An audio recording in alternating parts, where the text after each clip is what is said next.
Muy buenos días a todos, soy Juan Carlos Jurado, miembro del Club de Negocios del Tenis Betis y abogado senior del Departamento de Derecho Administrativo de Montearamuro.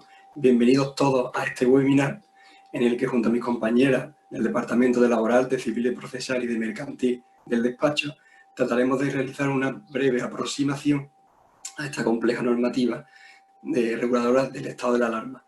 Para que nos hagamos una idea de la complejidad de la normativa a la que nos enfrentamos, basta tener como ejemplo que ha sido necesario que el Boletín Oficial del Estado elabore un código electrónico en el que está recogiendo la cantidad de reales decretos, resoluciones y órdenes ministeriales en todo tipo de materias que se han dictado.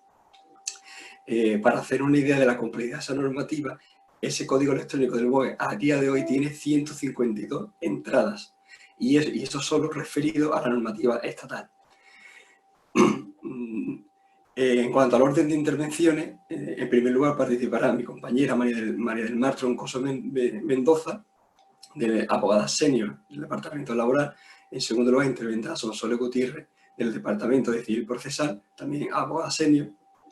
En tercer lugar, mi compañera María Garrido, abogada senior del Departamento Mercantil. Y finalmente intervendré yo.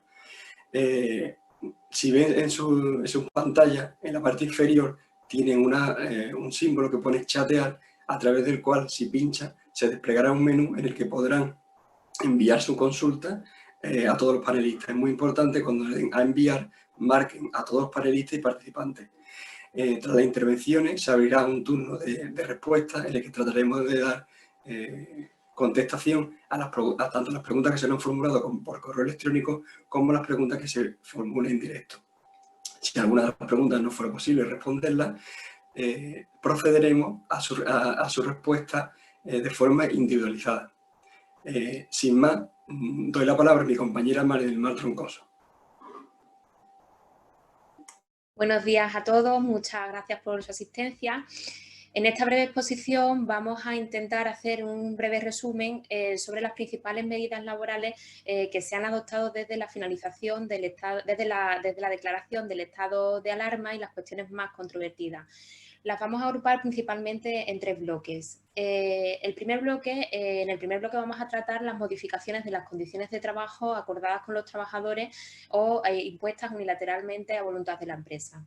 En el segundo bloque de medidas vamos a tratar los expedientes de regulación temporal de empleo derivados del COVID-19. Y en tercer y último lugar vamos a hablar de la necesidad del mantenimiento del empleo para que las empresas se puedan beneficiar de esas medidas extraordinarias establecidas por el Real Decreto Ley 8/2020. Entrando en el primer bloque de medidas, a lo primero que tenemos que referirnos es a esa preferencia por el trabajo a distancia. Es decir, el Gobierno ha establecido que aquellas empresas que tengan esa posibilidad deben hacer que sus trabajadores teletrabajen. Esa preferencia, en un primer momento, en el Real Decreto Ley 8/2020, se estableció su vigencia hasta un mes después de la finalización del estado de alarma. Sin embargo, el Real Decreto Ley 15/2020 ha prolongado su duración 2 meses más, de tal manera que la vigencia de dichas medidas se establece hasta 3 meses después de la finalización del estado de alarma. Por otra parte, aquellos trabajadores que tengan que cuidar de algún familiar por razones de edad, de discapacidad o de enfermedad y necesiten su cuidado, pueden solicitar a las empresas una reducción de su jornada del 100% o una adaptación de su jornada. Todo ello habrá que negociarlo con la empresa y habrá que tener en cuenta tanto las necesidades del trabajador como las necesidades organizativas de la empresa. Especial cautela hay que tener cuando se acuerda la modificación de las condiciones de trabajo, concretamente pues la reducción del salario, la reducción de la jornada para ajustar los costes de las empresas a la situación en la que se encuentran actualmente. Y por supuesto que ello es posible, pero si no hay un acuerdo con los trabajadores, habría que llevar a cabo una modificación sustancial de condiciones de trabajo de conformidad con lo establecido en el artículo 41 del Estatuto de los Trabajadores y justificar la existencia de causas económicas, técnicas, organizativas o de producción, puesto que no se ha establecido ningún procedimiento específico para estos casos derivados del COVID-19.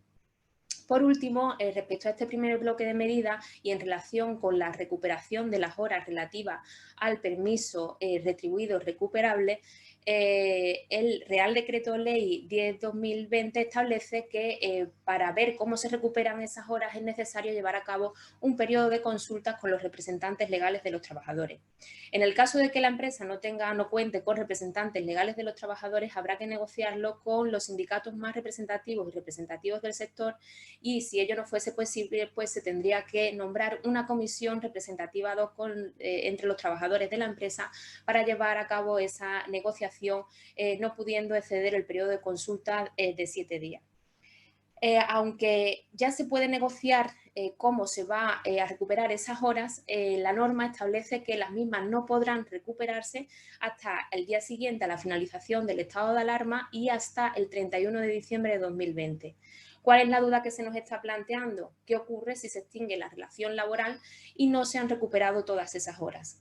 Hay un sector que opina que debe de traerse del finiquito. Sin embargo, también hay opiniones contradictorias porque, aunque sea un permiso recuperable, no deja de ser un permiso retribuido, por lo que tendremos que estar a ver si el Gobierno hace algún desarrollo sobre estas medidas o, en otro caso, a lo que dispongan los tribunales.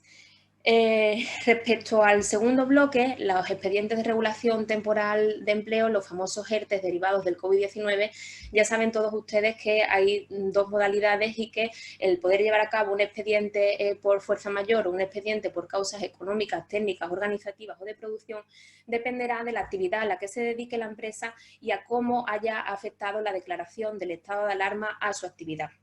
En ambos casos, las medidas a adoptar por la empresa pueden ser tanto la suspensión del contrato de trabajo como la reducción de la jornada de los trabajadores. Y eso permitirá que los trabajadores puedan acceder a la prestación por desempleo, aunque no tengan el periodo mínimo de cotización exigido para ello y sin que les compute a efectos del periodo máximo de percepción de la prestación por desempleo. En este sentido, son muchas las dudas que surgen sobre qué ocurrirá cuando finalice el estado de alarma. Tenemos claro que los expedientes de fuerza mayor a día de hoy finalizarán cuando finalice la declaración del estado de alarma, salvo que se apruebe alguna modificación, alguna prórroga por parte del Gobierno. Sin embargo, en mi opinión y en la de otro sector, los expedientes de regulación temporal de empleo derivados de causas económicas, técnicas, organizativas o de producción se pueden prorrogar más allá del estado de alarma en función del acuerdo que se suscriba con los representantes legales de los trabajadores. En ese caso, ¿qué va a ocurrir en estos supuestos? Los trabajadores que no tenían el periodo mínimo de cotización para acceder a la prestación por desempleo podrán seguir beneficiándose de esa medida. Se comenzará a computar a efectos de la duración total en la que se puede percibir esa prestación por desempleo.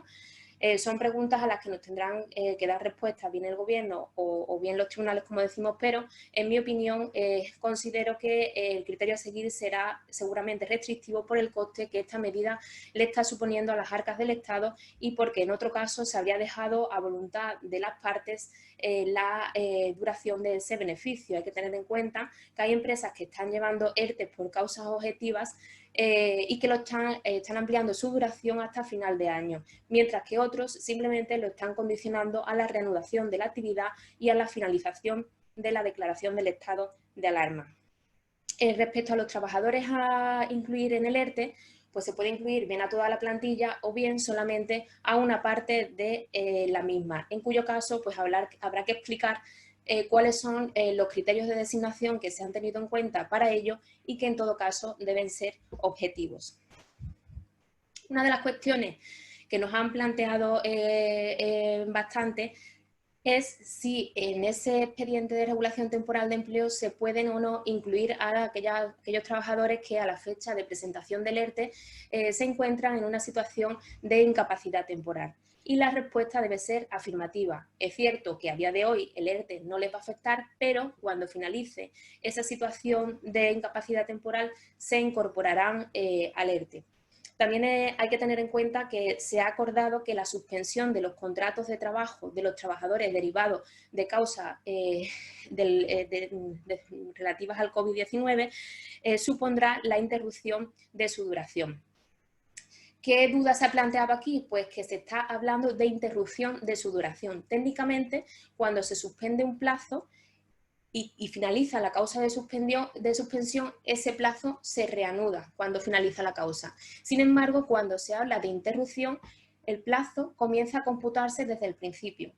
Aunque la norma habla de interrupción, en mi opinión, se trata de un error de redacción y lo que pretende el Gobierno es que durante el tiempo que el contrato esté suspendido no se compute a efectos de la duración del contrato temporal, pero una vez que finaliza la causa de suspensión, una vez que finaliza el ERTE, se reanudaría el cómputo del plazo y no se comenzaría a computar desde el principio.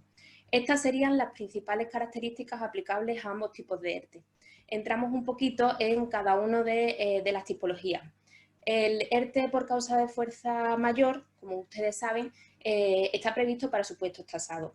Concretamente, lo pueden llevar a cabo aquellas empresas que, como consecuencia de la declaración del estado de alarma, han visto suspendida su actividad, como es el caso, por ejemplo, de los espectáculos públicos, o se han visto obligadas a cerrar sus locales y establecimientos, como es el caso de los bares o restaurantes, o han sufrido unas restricciones de movilidad de personas o mercancías, o no pueden prestar sus servicios por falta de suministro, o su plantilla se ha contagiado del virus, o una autoridad sanitaria ha decretado el aislamiento de su plantilla como consecuencia de la crisis.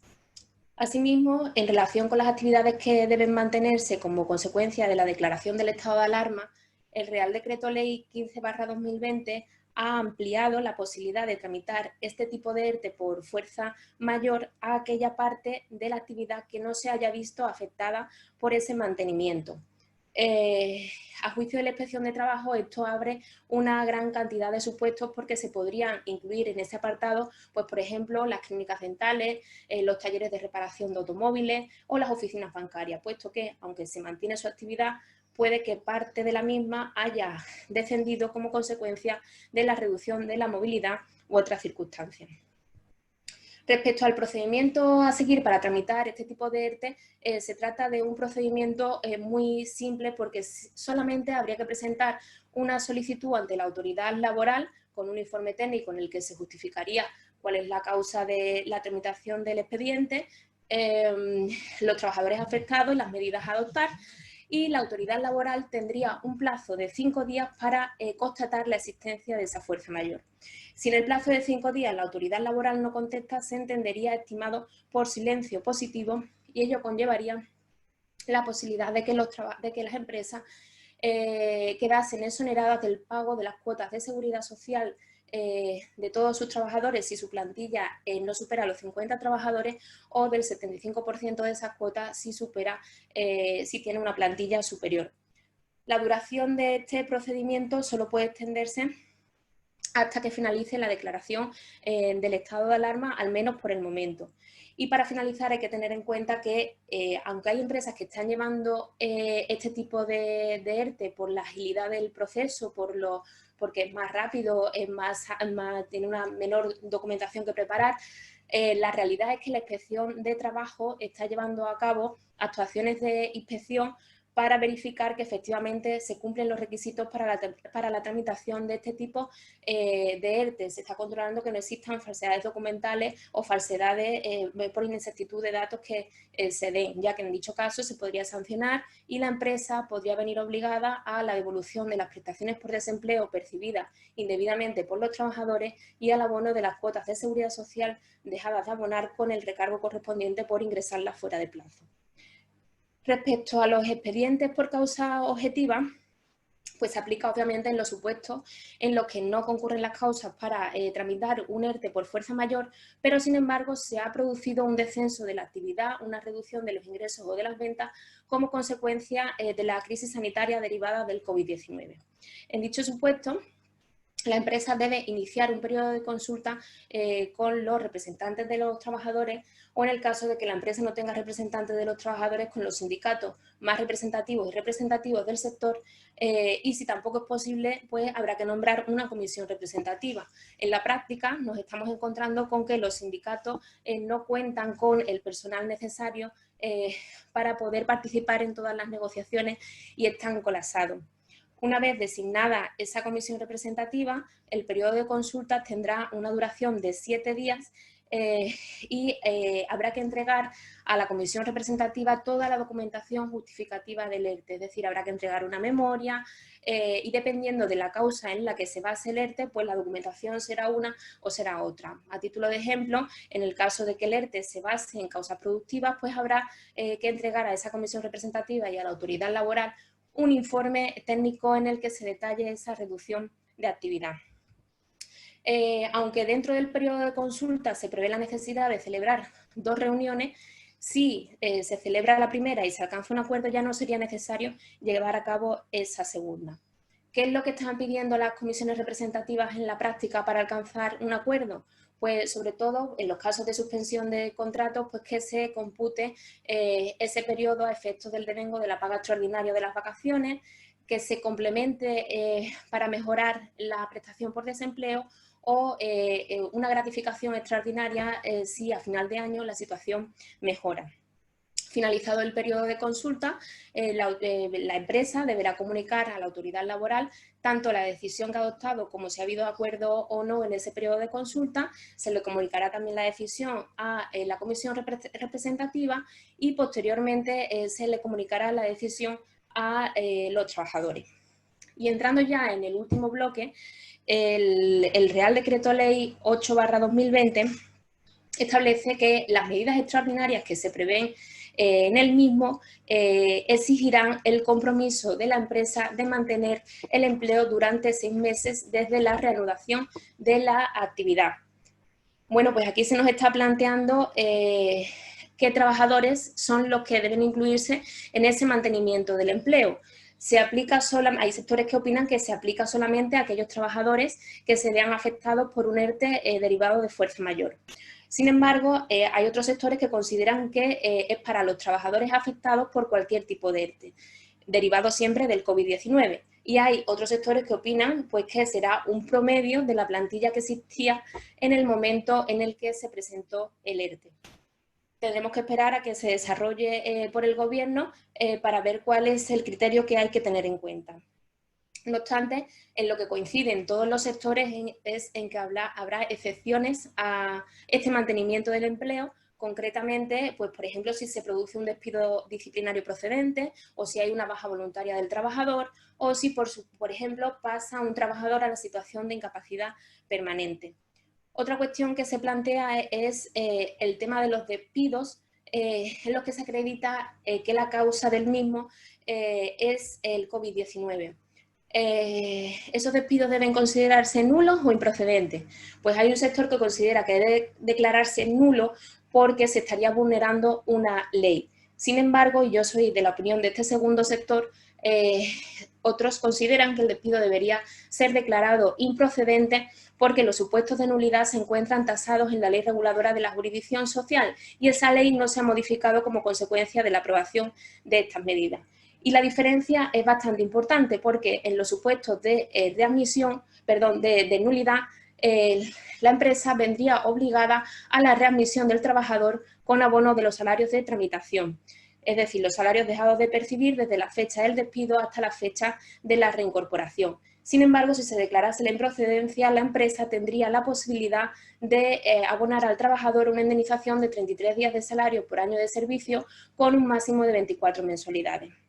En cualquier caso, hay que tener en cuenta que cualquier decisión que adopte la empresa no va a poder podría ser recurrida, pero hay que tener en cuenta que tanto los plazos administrativos como los plazos judiciales se encuentran suspendidos como consecuencia de la declaración del estado de alarma. Muchas gracias a todos por su atención. Quedo a su disposición para cualquier duda que pudiese surgirle al respecto y que nos la pueden plantear por el chat. Y doy la palabra a mi compañera Sonsoles Gutiérrez Roda del Departamento de Derecho Civil y Procesal. Muchas gracias. Gracias a ti, María del Mar. Buenos días a todos y muchísimas gracias por asistir a este encuentro, que es un poco raro porque nos separan unas pantallas de ordenador, pero bueno, lo quiero agradecer especialmente. Mi ponencia de hoy va a estar dividida en 2 partes fundamentales. En una primera parte voy a explicar cuáles son las principales medidas que en las últimas semanas ha adoptado el Gobierno en el ámbito del derecho privado y en una segunda parte daré una serie de directrices o recomendaciones sobre cómo proceder si se diera la eventual circunstancia de que, estando en vigor un contrato y por tanto estando pendiente de cumplimiento, se declaró el estado de alarma y, como consecuencia de las medidas que se han adoptado durante el mismo, estos contratos no se pueden cumplir por alguna de las partes. En lo que se respecta a las medidas adoptadas por el Gobierno, en el ámbito del derecho privado las podemos distinguir en 3 bloques fundamentales. El primer bloque son medidas que afectan a los contratos de arrendamiento. El segundo bloque son medidas que afectan a contratos financieros, contratos de crédito suscritos con entidades bancarias. Y el último bloque de medidas ha sido adoptado por el Gobierno para proteger a los consumidores y usuarios. Entrando en el primer bloque de medidas, es decir, las que afectan a los contratos de arrendamiento, lo más significativo que ha acordado el Gobierno es la posibilidad de que los arrendatarios soliciten a sus arrendadores una moratoria en el pago de las rentas. Si bien el Gobierno ha reconocido esta posibilidad, ha establecido un régimen diferente en función del tipo del contrato de arrendamiento. Si el contrato de arrendamiento afecta a un inmueble que se destina a vivienda habitual, lo que ha reconocido el Gobierno es la posibilidad de que aquellas personas físicas que, como consecuencia de las medidas adoptadas durante el estado de alarma, pasen a estar en una especial situación de vulnerabilidad económica, es decir, si son trabajadores por cuenta ajena, pasen a estar en situación de desempleo o afectados por un ERTE, y si son empresarios, vean reducidos considerablemente sus ingresos, estas personas podrán solicitar a sus arrendadores un aplazamiento en el pago de la renta o una reducción en el importe de la misma. Si bien el Gobierno ha reconocido esta medida, ha establecido un régimen diferente en función de quién sea la persona del arrendador. Si el arrendador es una empresa o entidad pública de vivienda o un gran tenedor, es decir, una persona o una sociedad que titula al menos 10 inmuebles urbanos o más de 1.500 metros cuadrados de superficie construida, estos arrendadores, a los que voy a llamar grandes arrendadores, están obligados por el Real Decreto 11/2020 a conceder a sus arrendatarios un aplazamiento en el pago de la renta arrendaticia o una reducción de la renta en el 50%. Y esto se aplicará durante un periodo de 4 años. En el caso de que el arrendador no sea un gran arrendador, sino que sea una persona normal que a lo mejor tenga pues 2 inmuebles, uno sea su vivienda habitual y otro sea la vivienda que tiene arrendada a un tercero, el Gobierno no les ha impuesto a estos arrendadores la obligación de conceder ninguna medida en favor de los arrendatarios. Por tanto, cualquier aplazamiento en el pago de la renta o una reducción en el pago de la misma o incluso una posible condonación va a depender de un posible acuerdo que puedan alcanzar las dos partes. En el ámbito de los contratos de arrendamientos de inmuebles que no se destinan a vivienda, como es, por ejemplo, el contrato de los arrendamientos de locales de negocio o, por ejemplo, los contratos de arrendamientos de industria, el Gobierno ha tardado un poquito más en adoptar medidas, pero las adoptó la semana pasada en un Real Decreto que se publicó el miércoles y entró en vigor el jueves. Y la medida consiste en que el Gobierno ha reconocido la posibilidad de que aquellos autónomos y pymes, solamente autónomos y pymes, que como consecuencia de las medidas adoptadas durante el estado de alarma se hayan visto obligados a suspender el ejercicio de su actividad y, por tanto, a cerrar sus establecimientos, o bien hayan podido continuar ejerciendo su actividad, pero hayan visto reducida su facturación en un 75%, también podrá solicitar a sus arrendadores esa moratoria, ese aplazamiento en el pago de la renta al que antes me he referido. Esta solicitud la podrán formalizar siempre y cuando, con anterioridad a la publicación de este Real Decreto que entró en vigor el jueves pasado, no hubiesen ya alcanzado un acuerdo con su arrendador. Porque si ya se ha alcanzado un acuerdo y ya se ha previsto cómo proceder, eso va a tener preferencia sobre cualquier medida que haya adoptado el Gobierno. En cualquier caso, todos aquellos arrendatarios que quieran solicitar esta moratoria tendrán que formular su solicitud antes del día 23 de mayo. Y en este caso el Gobierno también ha establecido un régimen diferente en función de quién sea la persona del arrendador. En los casos en los que sea un gran arrendador, es decir, una empresa o entidad pública de vivienda o un gran tenedor, estos están obligados a conceder esa moratoria, de manera que durante el tiempo que dure el estado de alarma, e incluso con posterioridad hasta un límite máximo de 4 meses, el pago de la renta quedaría suspendido, pero eso sí, los arrendatarios tendrán que reintegrar ese importe una vez que termine toda esta situación, de manera fraccionada, sin abonar intereses ni penalizaciones de ningún tipo, y en un plazo de 2 años, salvo que el tiempo que reste por cumplir del contrato sea inferior, en cuyo caso las rentas deberán quedar reintegradas antes de que finalice el contrato.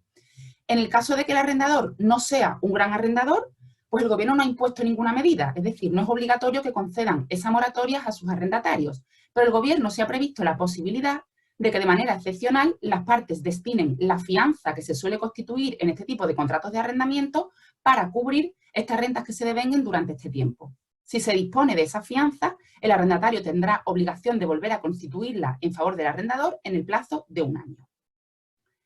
Con respecto al segundo bloque de medidas que ha adoptado el Gobierno en el ámbito del derecho privado, que son las medidas que afectan a las operaciones financieras, contratos de préstamos o créditos suscritos con entidades bancarias, Lo que voy a destacar es principalmente el hecho de que el Gobierno ha reconocido la posibilidad de que aquellas personas físicas que se encuentren en una situación de especial vulnerabilidad económica, en los mismos términos que he descrito antes, puedan solicitar a sus entidades bancarias un aplazamiento en la devolución de cualquier préstamo, de cualquier crédito o de préstamos y créditos hipotecarios en los que el inmueble gravado sea habitual, el inmueble afecto a la actividad profesional del empresario o persona física, o bien una vivienda que no es la vivienda habitual, pero está cedida en arrendamiento y durante el tiempo que dure el estado de alarma, el arrendador, que en este caso es el deudor de esa entidad bancaria, no está cobrando las rentas. La medida ha sido prevista por el Gobierno, pero no es el Gobierno el que las concede. La medida de moratoria en este tipo de operaciones la concederá la entidad bancaria. Por tanto, habrá que tener en cuenta cuáles son los requisitos que nos pida la entidad bancaria. Pero si se concede, el efecto no va a ser ni más ni menos que durante un plazo de 3 meses, prorrogable por acuerdo de ministros, el pago de la cuota de ese préstamo va a quedar suspendido. Por tanto, no habrá que pagar la cuota de la hipoteca y tampoco devengará intereses. Y además, la entidad bancaria, por el hecho de que no paguemos durante este tiempo, no va a poder aplicar la cláusula de vencimiento anticipado. Es decir, no podrá interponer un procedimiento de ejecución para exigirnos la devolución íntegra del importe prestado e incluso para sacar a subasta nuestra casa y llegar a quedarse con ella si no pudiese cubrir la devolución de toda la cantidad que ha sido prestada. En cualquier caso, quiero hacer especial hincapié en que para solicitar cualquier tipo de moratoria de las que ha previsto el Gobierno, tanto en relación a los contratos de arrendamiento como en relación a los contratos de inmueble de arrendamiento como de contratos de operaciones financieras, es muy importante que la persona que las quiera solicitar acredite documentalmente con los documentos que enumera el Gobierno en estos reales decretos que cumple los requisitos para poder acceder a esta moratoria. ¿Por qué? Porque si disfrutamos de cualquiera de estas dos moratorias sin cumplir estos requisitos o simulando el cumplimiento de los mismos, el Gobierno ha establecido la posibilidad de que los arrendadores en un caso, las entidades financieras en otro, puedan exigir responsabilidad. Y esa responsabilidad implicará el ejercicio de acciones de cualquier índole, incluidas las acciones penales.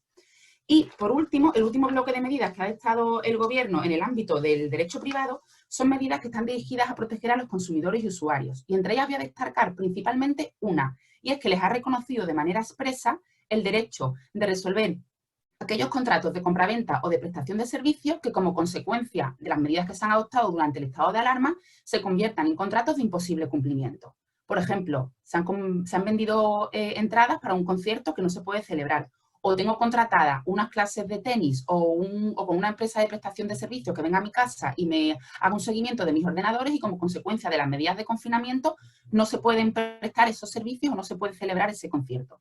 Bueno, pues el Gobierno ha previsto la posibilidad de que esos consumidores y usuarios resuelvan los contratos y para ello les ha concedido un plazo de 14 días a contar no desde que termine el estado de alarma. Y esto es importante, es el único plazo que no ha quedado suspendido durante este periodo de tiempo, sino desde el momento en que el contrato se ha convertido en un contrato de imposible ejecución.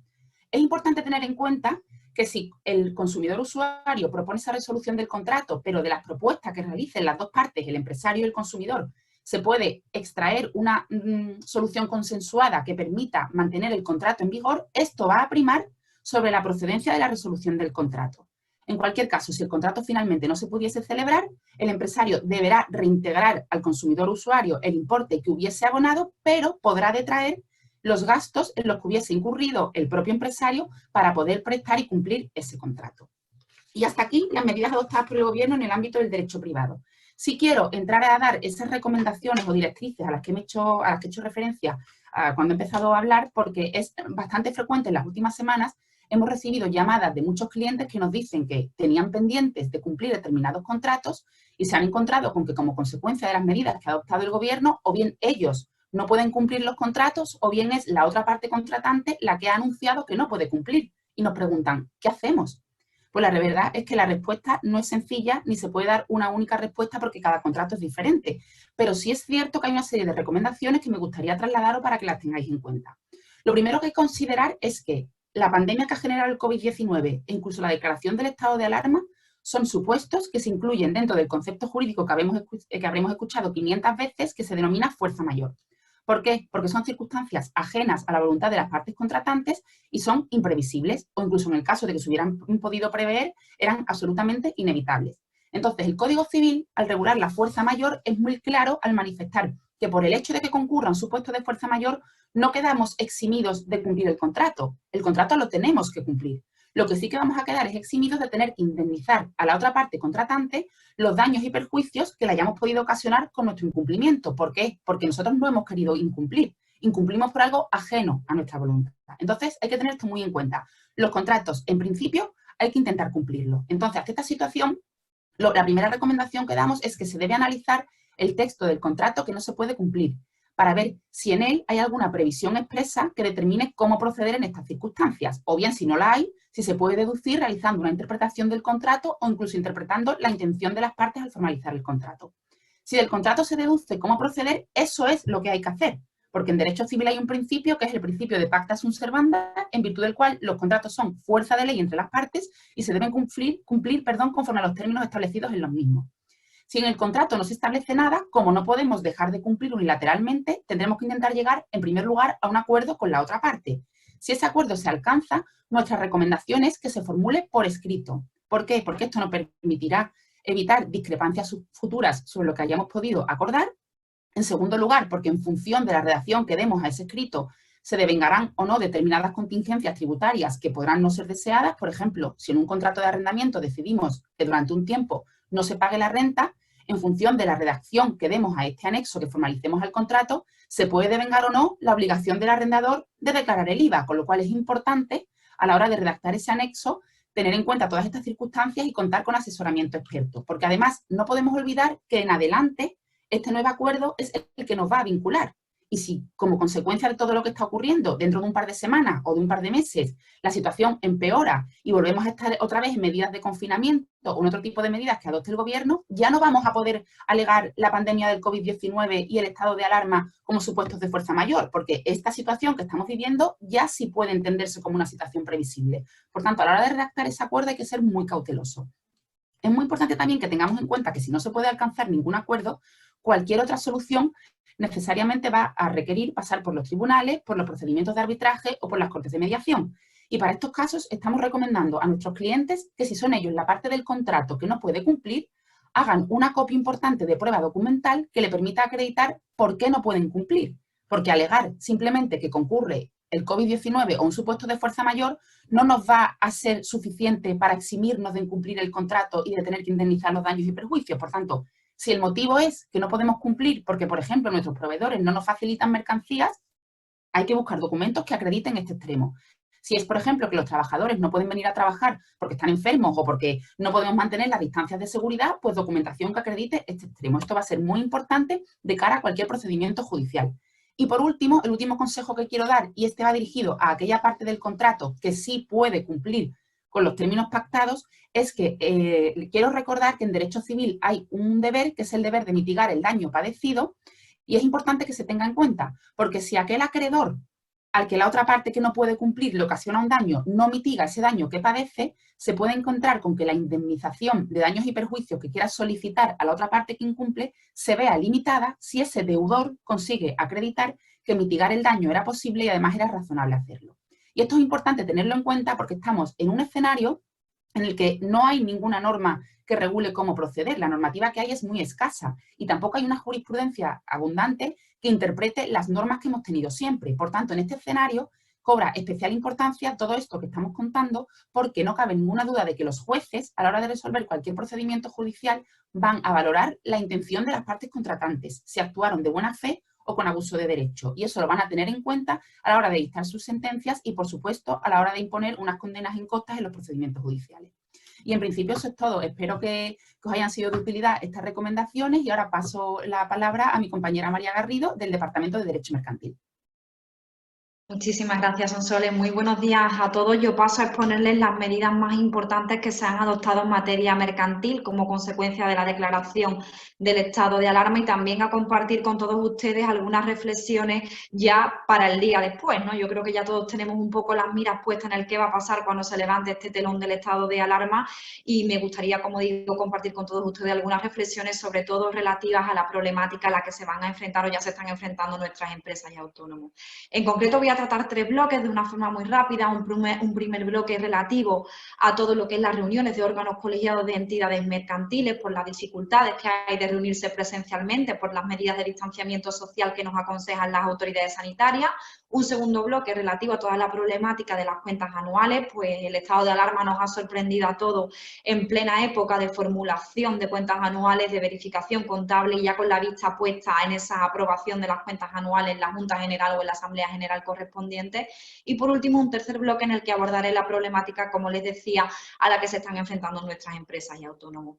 Entrando ya en la materia, respecto al primero de ellos, y con carácter excepcional, durante el estado de alarma se permite que los órganos colegiados de cualquier tipo de entidad de derecho privado, me estoy refiriendo a juntas generales o consejos de administración en sociedades mercantiles, a patronatos en fundaciones, o asambleas o consejos rectores en cooperativas, o también juntas directivas en todo tipo de asociaciones, van a poder celebrarse de forma telemática, bien sea por videoconferencia o bien por conferencia telefónica múltiple. Los únicos requisitos que exige el Gobierno para dotar de ciertas garantías estas reuniones es que aquella persona que actúe como secretario identifique a todos los participantes y remita el acta de manera inmediata con posterioridad a la sesión. Y por supuesto que todos los integrantes del órgano en cuestión pues cuenten con estos medios para poder acudir a estas sesiones.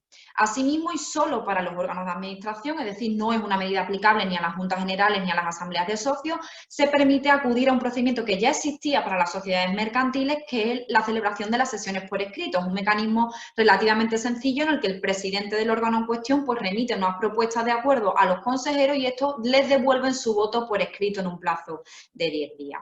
Y estas son, como digo, las soluciones propuestas por el Gobierno para no paralizar la actividad de todas estas entidades durante el estado de alarma.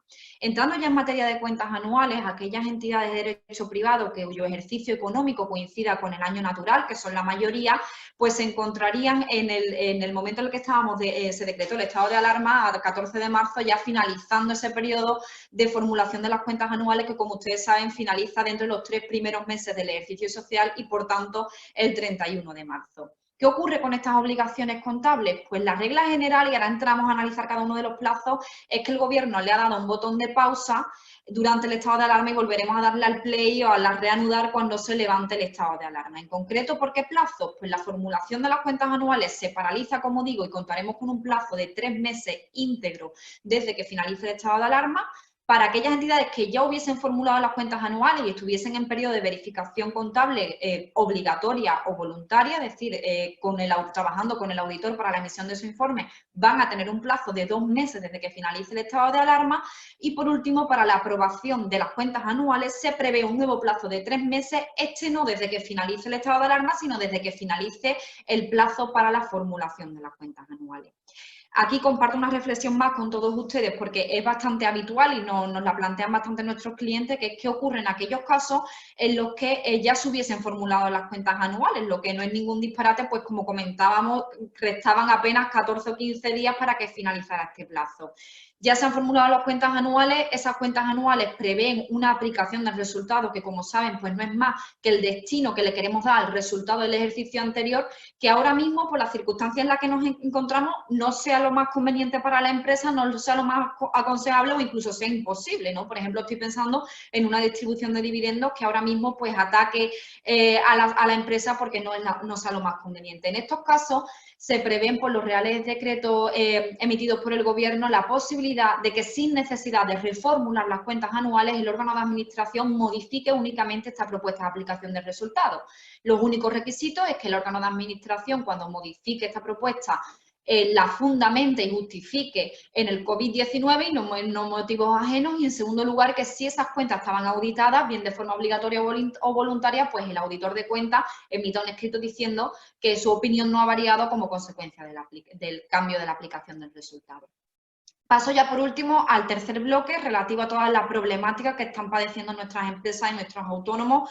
Pues como todos ya sabemos, esta crisis sanitaria no solo está enfermando a las personas, que sin duda es lo más importante, sino que también está atacando a nuestro tejido empresarial y a nuestra economía. Y aquí va a ocurrir, o está ocurriendo ya, que las empresas y los autónomos se están encontrando con una serie, llamémosla, de enfermedades a la que deben poner remedio, en el caso de las empresas, su propio órgano de administración, actuando aquí como médicos y buscando un diagnóstico precoz de estas enfermedades y una cura o unos remedios rápidos para evitar responder con su patrimonio, y también, como digo, en el caso de los autónomos. En concreto, respecto a las empresas, me estoy refiriendo a las situaciones de desbalance patrimonial y en la insolvencia. Desbalance patrimonial nos encontramos en esa situación cuando hay pérdidas que van dañando nuestro balance hasta el punto que si el patrimonio neto resulta ser inferior a la mitad del capital social, la Ley de Sociedades de Capital obliga al órgano de administración a que convoque una Junta General en el plazo de 2 meses, que puede optar, uno, por meter a esa empresa en la UCI, inyectarle un aumento de capital, una aportación a fondos propios o cualquier otro remedio, o bien por disolverla y liquidarla. Y si el órgano de administración no toma estas medidas en el plazo de 2 meses, va a responder con su patrimonio personal de las deudas que nazcan desde que concurrió esta causa y él no adoptó el remedio oportuno. Estas obligaciones durante el estado de alarma, tanto la de convocar la Junta como la obligación de responder con su propio patrimonio, quedan en suspenso, igual que las obligaciones contables que hablábamos, y se reanudarán con posterioridad al estado de alarma. Si bien, como comentaba al inicio de mi exposición, yo creo que ya todos tenemos las miras puestas en el después que, y creo que todos tenemos que tener muy en mente el deber de diligencia que deben tener el órgano de administración cuando se levante del estado de alarma, la importancia de que hagan un seguimiento exhaustivo de las cuentas anuales, de la contabilidad y de la situación financiera para adoptar medidas a tiempo y evitar responder con su patrimonio personal de las deudas de la compañía. La segunda enfermedad a la que hacía referencia, la relativa a la insolvencia, como ustedes saben, pues no es más que aquellas entidades que no van a poder hacer frente a las obligaciones que les son exigibles por una falta de liquidez no puntual, sino que algo estructural, ¿no?, que acompaña a la compañía, y en este caso el remedio o la cura que prevé nuestro ordenamiento jurídico es el concurso de acreedores. Aquí, de nuevo, el remedio previsto por nuestro gobierno para el estado de alarma es idéntico a las medidas que hemos comentado anteriormente: la suspensión del plazo para solicitar el concurso, que también es de 2 meses, desde que se conozca que concurre esta situación de insolvencia. Este plazo se reanudará una vez finalizado el estado de alarma. Si bien, una vez más, aquí queremos ir un poco más lejos y pensar en el y después qué. Y por ello quería compartir con todos ustedes una reflexión relativa al concurso de acreedores, ¿no?, como solución, o verlo como un mecanismo de solución de la situación de nuestras empresas, porque sin duda, bueno, pues todos tenemos una imagen del concurso de acreedores como la guillotina de las empresas, como la horca de nuestras empresas, y es una imagen que hemos heredado de la crisis económica de 2008, en el que todas las empresas llegaron tarde y no fue posible acudir a los mecanismos que prevé la ley concursal para salvarlas, sino que se vieron abocadas a la liquidación, pero que creo que debemos aprender de esa experiencia, despenalizar o descriminalizar el concurso de acreedores y también prestar atención a sus bondades, que no son pocas, pues permite la aplicación de una serie de medidas que fuera del paraguas o del amparo de la ley concursal son absolutamente imposibles. Y les hablo, por ejemplo, de la imposibilidad que tiene el acreedor privilegiado, la entidad financiera que tiene una garantía, por ejemplo, una hipoteca sobre la nave donde desarrollan su actividad, de ejecutar esa garantía durante el estado, durante la declaración de concurso. También se paraliza el devengo de intereses, con la importancia que tiene eso respecto, por ejemplo, a intereses financieros. También existe la imposibilidad de compensar deuda, y lo que es más importante y muchas veces olvidamos, existe un mecanismo denominado convenio de acreedores que permite acordar unas quitas y unas esperas muy relevantes en la que ni siquiera es necesario que estén de acuerdo todos los acreedores.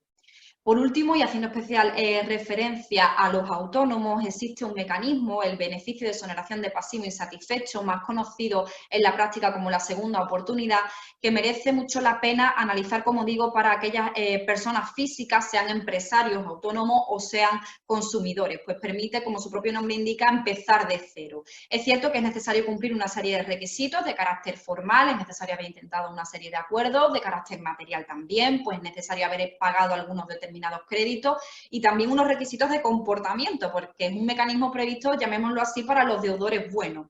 Pero tampoco, también es cierto que, bueno, permite, como digo, iniciar desde cero. Merece la pena que se asesoren si están en situación de insolvencia y son personas físicas, para ver si entran dentro del paraguas de esta segunda oportunidad, porque les permite, como digo, comenzar de cero. Con esto termino. Únicamente comentarles que, por supuesto, quedamos a su disposición, porque aunque estas son las medidas mercantiles que ahora mismo hay encima de la mesa, no descartamos para nada que cuando se levante el estado de alarma se adopten nuevas medidas excepcionales, porque la situación será sin duda excepcional. Muchísimas gracias, y paso la palabra a mi compañero Juan Carlos Jurado, que les pondrá las medidas más importantes en materia administrativa. María, muchas gracias. En primer lugar, pedir disculpas por el audio. No hay ningún problema en su ordenador, simplemente que estoy un poco afónico. Dentro del bloque administrativo voy a tratar 3 puntos que son las principales cuestiones que está planteando dudas en nuestros clientes. Son la referencia a qué ocurre con los plazos administrativos, qué ocurre con la posibilidad de reclamar responsabilidad patrimonial si me veo afectado por alguna de las medidas que adopte el gobierno, y en tercer lugar, qué ocurre con los contratos públicos que tengo en ejecución si soy contratista del sector público. Este tema de la contratación pública, de la suspensión, la posibilidad de suspensión de la ejecución de contratos, ha generado, como veremos, una enorme complejidad. En cuanto a los plazos administrativos, la regla general es que el plazo para tramitar o resolver los procedimientos administrativos, tanto los plazos internos de los que dispone el órgano administrativo para tramitar internamente el procedimiento, como los plazos de los que disponemos nosotros como administrados para atender un requerimiento, para presentar un escrito, etcétera, están suspendidos. ¿Qué significa que están suspendidos? Que cuando se levante, finalice el estado de alarma o sus prórrogas, se reanudará el plazo quedándonos tantos días como teníamos antes de que se acabara el estado de alarma. Es decir, no se reinicia el cómputo del plazo. No obstante, la normativa permite que la administración, bien a instancias del propio interesado, si así a nuestro derecho interesa, que continúe el procedimiento, o bien por propia decisión de oficio de la administración, cuando considere que existe una causa de interés general o esté afectado un servicio público o el procedimiento afecte a alguna de las medidas relacionadas con el estado de alarma, puede acordar motivadamente que se levante la suspensión y que continúe el procedimiento. Eso tiene una enorme incidencia en contratación pública, como veremos. En cuanto a qué ocurre con los plazos para interponer recursos en vía administrativa, pues los plazos están interrumpidos. ¿Qué significa que están interrumpidos? Que cuando se levante la prórroga de estado de alarma, el plazo se reinicia, es decir, tenemos un nuevo plazo completo. No obstante, esta suspensión, esta interrupción del plazo para recurrir en vía administrativa no afecta la eficacia del acto administrativo. ¿Qué quiere esto decir? Que habrá que valorar caso por caso si conviene presentar ya el recurso en vía administrativa para pedir con el recurso la suspensión de ese acto administrativo, porque no es posible en vía administrativa pedir la suspensión de forma independiente al recurso que procede. ¿Cómo se traduce esta suspensión en materia de en las licitaciones públicas? Todos los que seáis contratistas públicos habréis visto que desde que se declaró el estado de alarma, todas las licitaciones han quedado suspendidas, han quedado cerrados muchos de los perfiles del contratante, imposibilitando la presentación de ofertas. Igualmente se han suspendido los plazos para atender requerimientos. No obstante, esa es la regla general. Como hemos visto, existe la excepción de que bien yo como contratista, si me interesa atender un requerimiento, por ejemplo, de una baja temeraria, para que continúe el procedimiento de adjudicación, o bien el órgano de contratación de oficio considere que esa contratación es esencial para cumplir un servicio relacionado con el COVID-19 o para el mantenimiento de un servicio público esencial, como por ejemplo la limpieza, la seguridad o mantenimiento de sistemas informáticos, decida motivadamente que continúe la licitación. El problema que ocurría por la mala técnica legislativa que ha estado habiendo es que no casaba eso bien con el recurso especial en materia de contratación. El recurso especial en materia de contratación suspende la licitación, con lo cual, por mucho que yo como órgano de contratación la levantara, siempre llegaba a un momento bloqueante, aquel trámite en el que había recurso especial.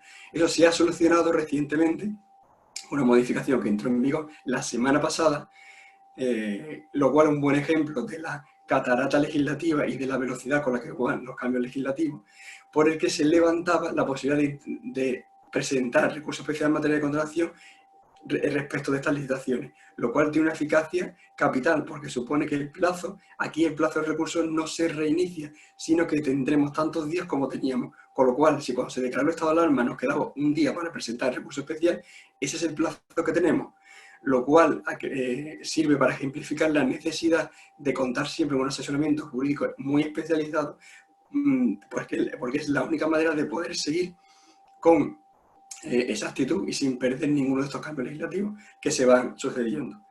Dentro del segundo bloque, el tema de la responsabilidad patrimonial. ¿Qué ocurre cuando alguna de estas medidas que está adoptando el gobierno a mí me afectan, me causan un daño y perjuicio que yo puedo no reclamar conforme a la regla general de responsabilidad patrimonial, o porque estemos en estado de la alarma ya no puedo hacer nada? Pues la respuesta es sí y no, o más bien sí y no con matices.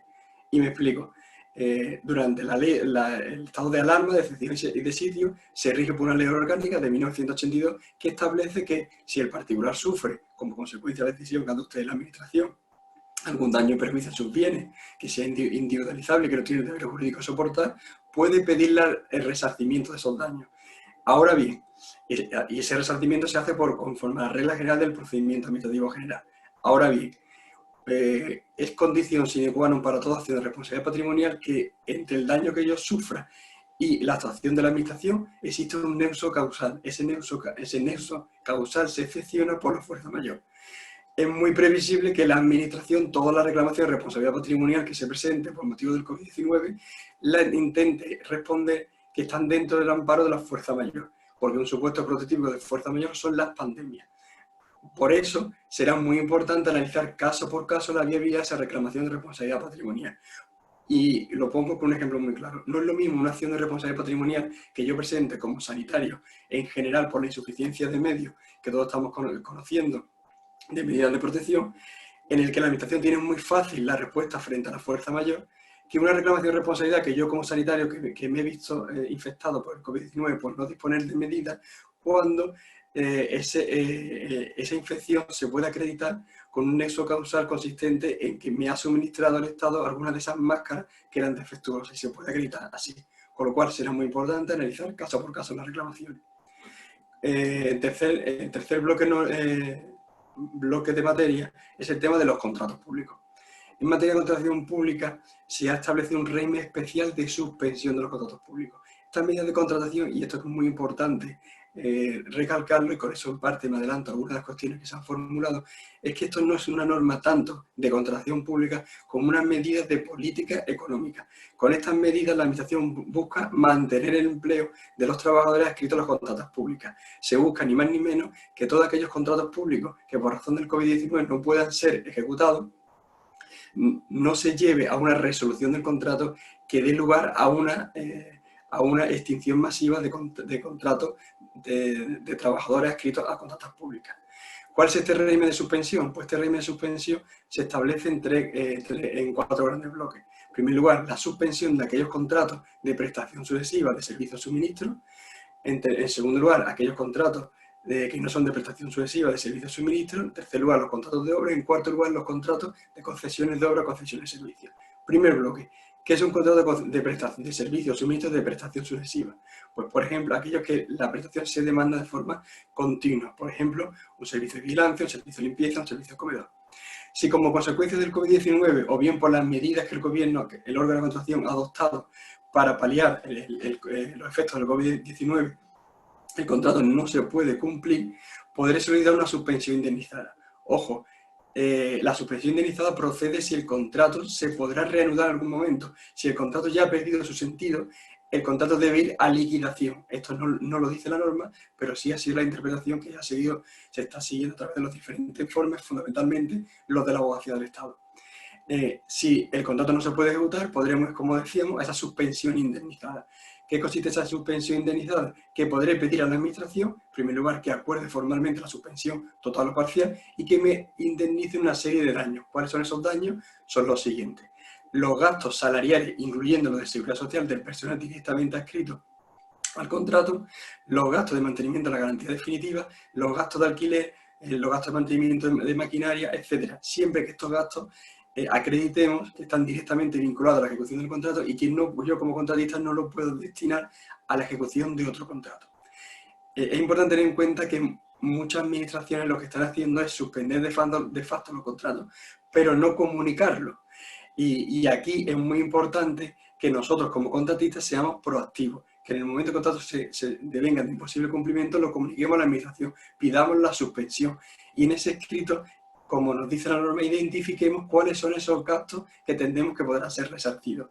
Aun cuando la cuantía final, como es lógico, se podrá determinar cuando se levante la suspensión. En este régimen de suspensión de estos contratos de los actos sucesivos, es importante tener en cuenta que el régimen estatal, frente al régimen, por ejemplo, de la Junta de Andalucía, tiene el inconveniente que la indemnización de esos gastos se produce cuando se levanta el estado de alarma. Mientras que los contratistas de la Junta de Andalucía pueden pedir abono mes a mes de esos gastos. La ventaja que tiene el régimen de la Junta es evidente. En el sistema estatal, el contratista debe aguantar a pulmón haciendo frente a esos gastos, con lo cual muy pocas contratistas públicas podrán afrontarlo, porque pensemos en los enormes gastos que puede tener, por ejemplo, los gastos salariales de una contrata de limpieza, mientras que en el régimen de la Junta de Andalucía el contratista va recibiendo oxígeno mes a mes. con lo cual será más fácil que ese contratista público pueda reanudar el contrato en un momento posterior.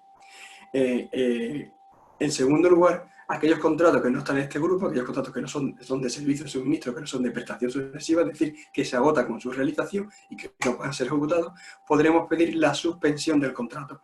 La suspensión del contrato o la ampliación del plazo para su ejecución. Aquí la indemnización es por los mismos conceptos que en el supuesto anterior, pero se limita hasta el 10% del precio del contrato. ¿Por qué se limita? Porque aquí se entiende que el contrato se va a poder ejecutar con la ampliación del plazo. En tercer lugar están los contratos de obra. Los contratos de obra igualmente, cuando no se pueden ejecutar como consecuencia del COVID-19, podrá solicitar de la suspensión total o parcial.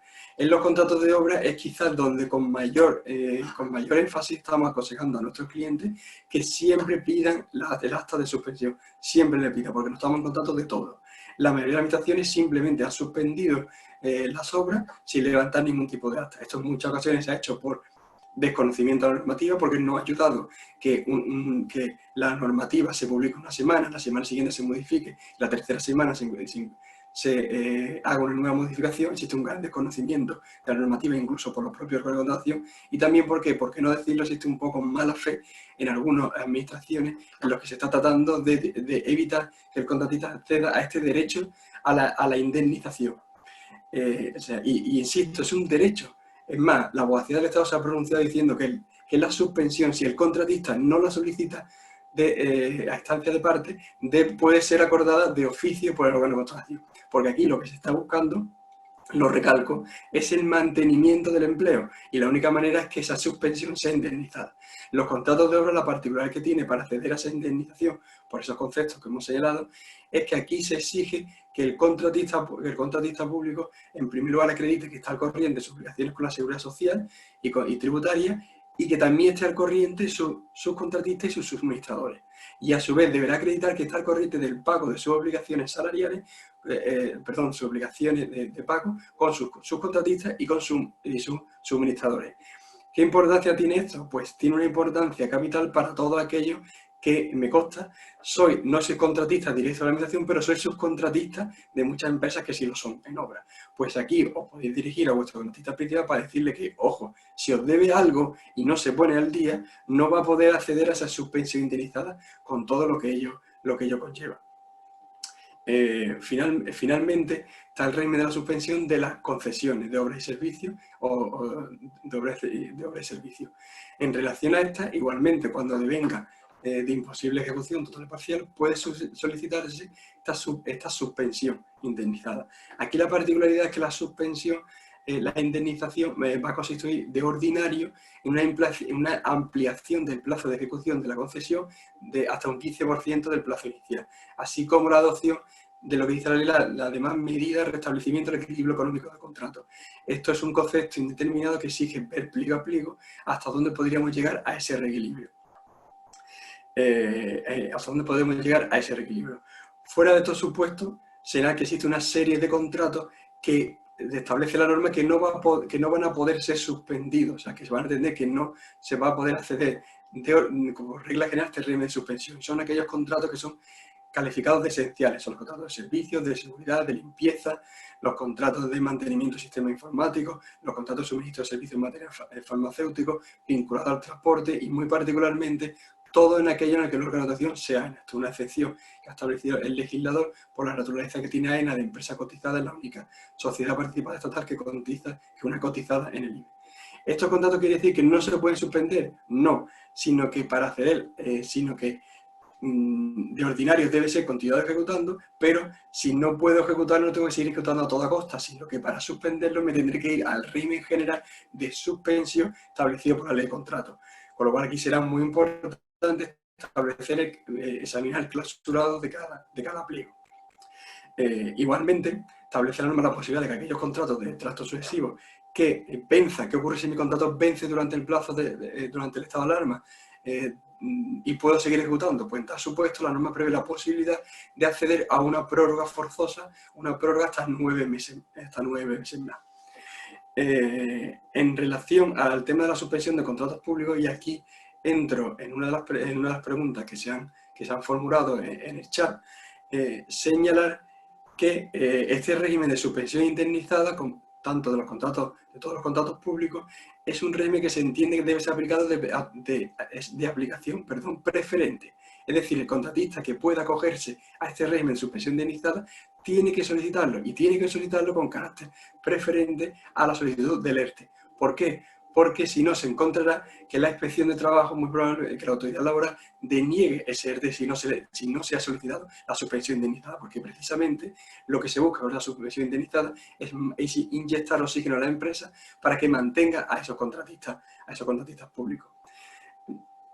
Es más, existe una instrucción de coordinación de la inspección de trabajo que ya se pronuncia expresamente sobre todos estos supuestos de suspensión indemnizada en los contratos públicos, en los que afirma que no se podrán considerar supuestos de fuerza mayor.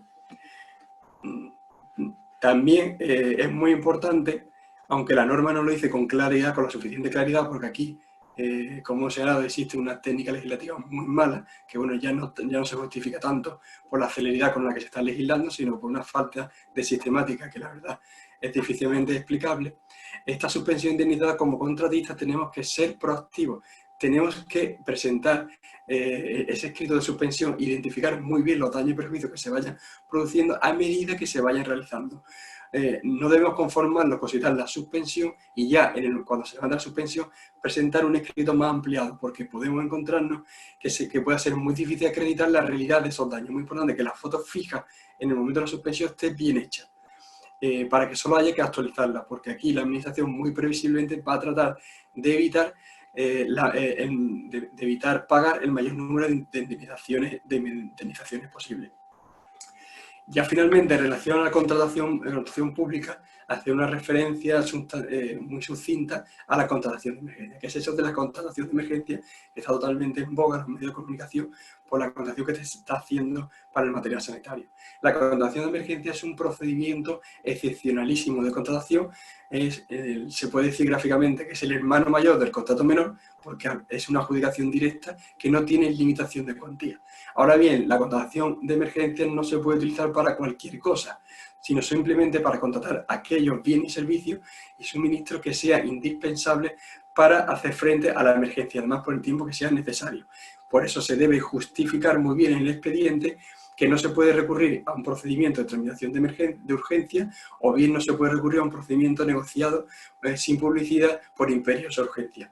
Aquí, como contratista, y así se lo tenemos trasladado a todos nuestros clientes, hay que tener cuidado con qué se accede a la contratación de emergencia y cómo se accede, porque la contratación de emergencia puede ser incluso una contratación verbal, puede incluso que no haya contrato. Por lo tanto, es muy importante a la hora de facturar que en la factura se refleje muy bien qué órgano me ha encargado de servicio, cómo me lo han encargado y que estaba amparado por la contratación de emergencia.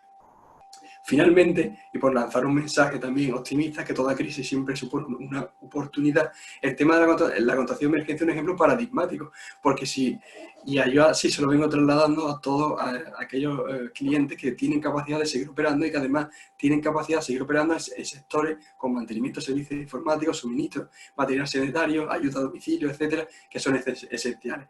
En estos casos, como contratistas, tenemos que ser proactivos. La administración está desbordada.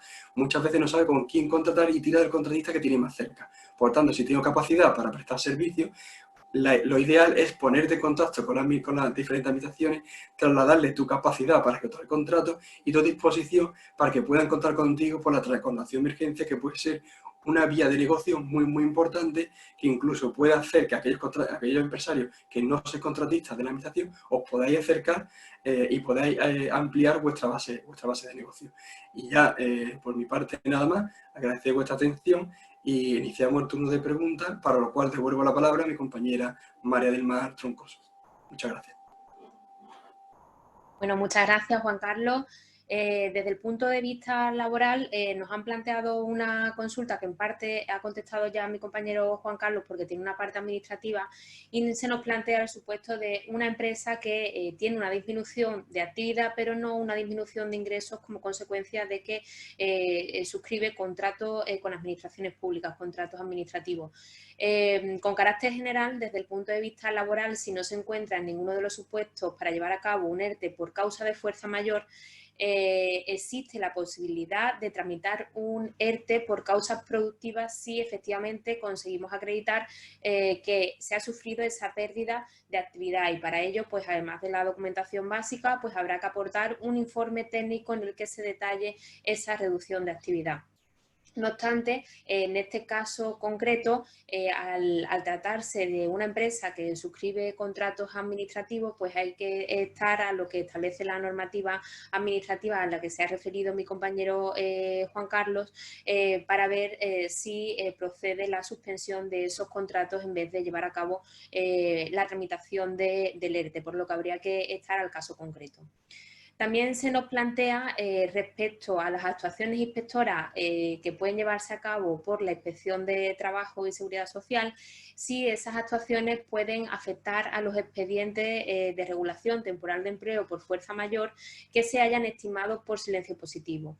Y en mi opinión, esas actuaciones inspectoras pueden llevarse a cabo respecto a cualquier tipo de ERTE derivados del COVID-19, es decir, tanto los derivados de causas de fuerza mayor como aquellos que se lleven a cabo por causas económicas, técnicas, organizativas o de producción.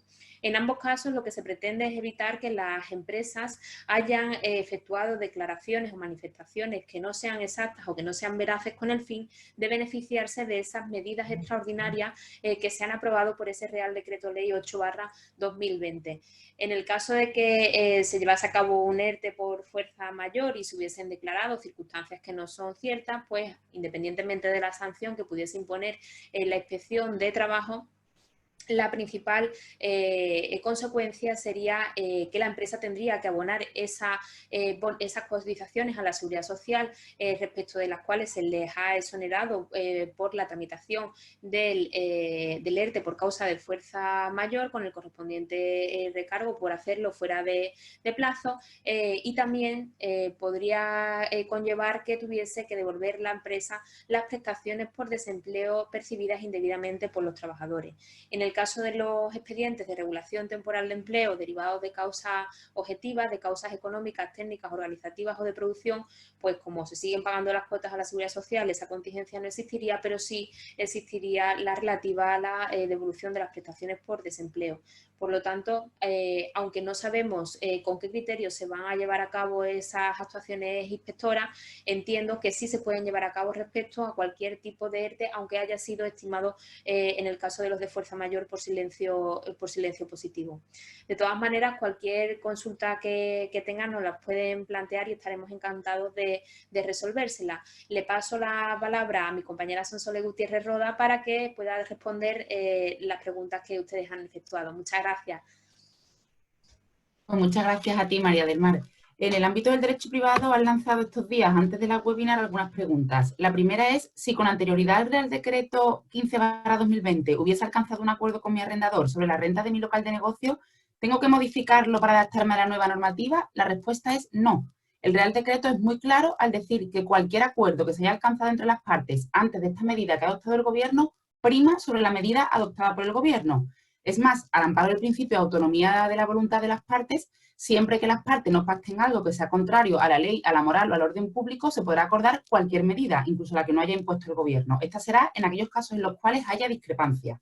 Y otra pregunta que me han formulado ha sido si hago un menor uso del inmueble que tengo arrendado porque el personal está teletrabajando y no ocupan físicamente ningún espacio en la oficina, ¿puedo pedir también la moratoria en el pago de la renta?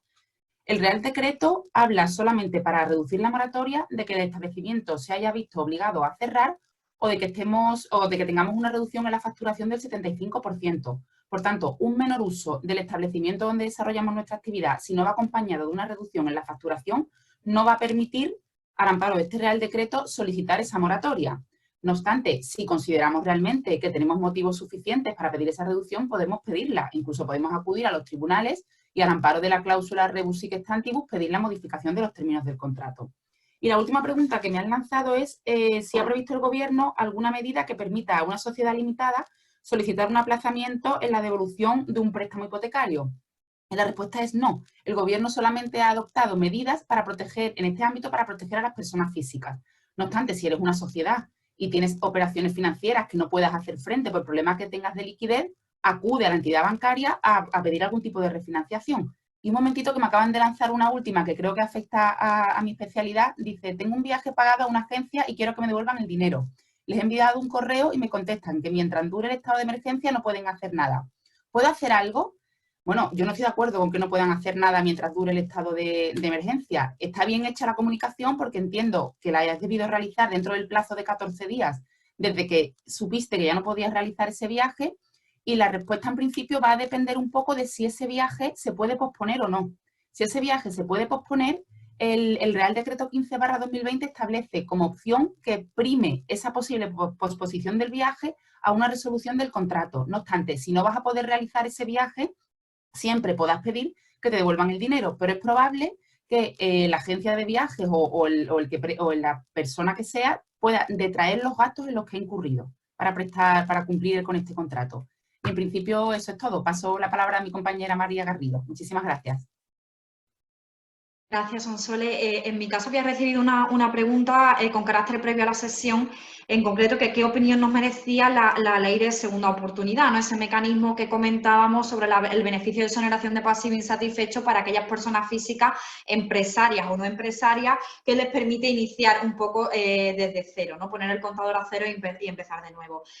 Lo cierto es que es un mecanismo con poca experiencia, es decir, lo introdujo la ley concursal, la ley 25/2015, y si lo comparamos con los ordenamientos jurídicos que nos rodean en Europa, pues tienen muchísima más tradición que nosotros en este mecanismo, y por tanto es un mecanismo que está comenzando a andar. Es un mecanismo que, no voy a mentir, le exige el cumplimiento de una serie de requisitos, no es ni automático ni sencillo, pero que cada vez, bueno, pues tiene mayor aplicación, ¿no? Por ponerles un ejemplo, recopilando datos oficiales, los últimos que he conseguido son del año 2018, en Francia se aplicaron 160.000 expedientes de segunda oportunidad, en Reino Unido 230.000 o en Alemania 80.000, frente a los 9.000 en España desde la entrada en vigor de la ley de segunda oportunidad. Por tanto, sin duda es un mecanismo complejo y en el que estamos empezando a trabajar.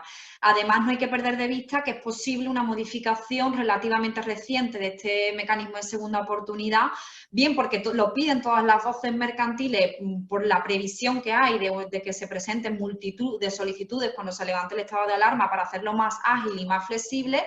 Y en todo caso, si no oyen a las voces mercantiles los legisladores cuando termine el estado de alarma, hay una directiva europea del 2019 que es necesario transponerla antes de julio de 2021, que sí que va a obligar a los Estados miembros a flexibilizar los mecanismos de segunda oportunidad, y en ello se prevé que este no sea con unos requisitos tan rígidos o tan concretos como los que tenemos ahora, sino que se analice cada caso en concreto y se haga, por llamarlo de alguna forma, un traje a medida para cada uno de los deudores. Entonces habrá que estar también muy pendientes, pues como digo, esto es lo que tenemos ahora y tenemos que caminar en este sentido, pero es posible que encontremos una modificación en muy poco tiempo. Eso es todo. Muchas gracias y paso la palabra a Juan Carlos. No sé si hay alguna cuestión adicional. Gracias, María. Por mi parte, sí veo que hay una pregunta en el chat relacionada a las subvenciones. Pregunta que soy beneficiario de una subvención y qué ocurre con el plazo para ejecutar la subvención. Si con el estado de alarma se puede entender suspendido el plazo para ejecutar ese proyecto subvencionado. Pues la respuesta es no, de forma automática no se puede entender suspendido el plazo. No obstante, entiendo que nadie impide que se solicite formalmente a la Administración, otorgante la subvención, que, dadas las circunstancias, conceda un mayor plazo para ejecutar el proyecto subvencionado. Pero es muy importante que esa solicitud sea expresa, pues de lo contrario nos podemos encontrar con la desagradable sorpresa que posteriormente se declare una resolución de reintegro por no haber cumplido la actividad subvencionada en el plazo previsto. Y por mi parte nada más. No sé si queréis, alguna de mis compañeras quiere hacer alguna precisión. Yo simplemente eso, agradecer la atención, de que estamos al servicio para tratar de arrojar un poco de luz en la complejidad de esta normativa, que no es una cosa, no es un argumento que digamos los abogados se permiten la prueba para conseguir trabajo, sino que realmente es extremadamente compleja, y la prueba de ello es que, por ejemplo, el régimen de suspensión de los contratos públicos ha generado ya, desde que se declaró el estado de alarma hasta la fecha, 21 informes que hayamos tenido conocimiento de la abogacía del Estado interpretándolo.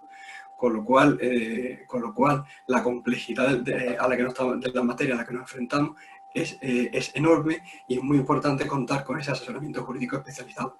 Sin más, daros las gracias a todos los asistentes, quedamos a su disposición para cualquier cuestión que tenga más particularizada y lanzar un mensaje de optimismo porque seguro que de esta saldremos y saldremos todos juntos. Muchas gracias.